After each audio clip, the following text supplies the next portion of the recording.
C ಅದು ನನ್ನ ಹತ್ರ ಬಂದೇ ಇಲ್ಲ. DPR ಸೆಕ್ರೆಟ್ರಿ ಪರ್ಮಿಷನ್ ಕೊಟ್ಟಿದ್ದಾರೆ. ಅಫ್ಕೋರ್ಸ್ ನನಗೆ ಹೇಳಿದ್ರು, ನಾನು ಕೊಡಿ ಅಂತ ಹೇಳಿದೆ. ಎಲ್ಲಿ? ವಿಧಾನಸೌಧದ ಎದುರುಗಡೆ. ವಿಧಾನಸೌಧದಲ್ಲಿ ಏನಾದ್ರು ಘಟನೆ ನಡೆದಿದೆಯಾ? ಹಾಂ, ಅದರಲ್ಲಿ ರಾಜ್ಯಪಾಲರು ಭೇಟಿಯಾಗಿದ್ದರು, ಭಾಗವಹಿಸಿದ್ರು. ವಿಧಾನಸೌಧದಲ್ಲಿ ಏನು ಆಗಿಲ್ವಲ್ಲ? ಆಗಿದೆಯಾ?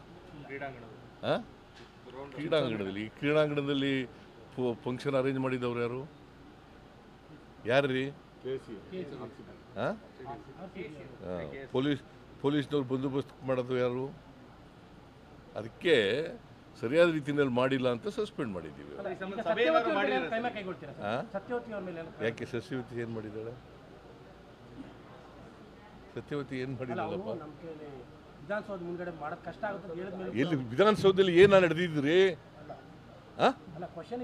ಅಲ್ಲ, ವಿಧಾನಸೌಧದಲ್ಲಿ ಏನು ನಡೆದಿದೆ ಹೇಳಪ್ಪ ನೀನು. ಏನು ಆ ಥರ ಹೇಳಿದ್ರ? ಆ ಥರ ಬರ್ತಿದಾರ ಹಂಗೆ ಅಲ್ಲಿ? ಮತ್ತೆ ನೀನೇ ಪ್ರಶ್ನೆ ಮಾಡ್ತೀಯ? ಅಲ್ಲ, ನೀನು ಲೆಟರ್ ಓದ್ದವನು, ನೀನೇ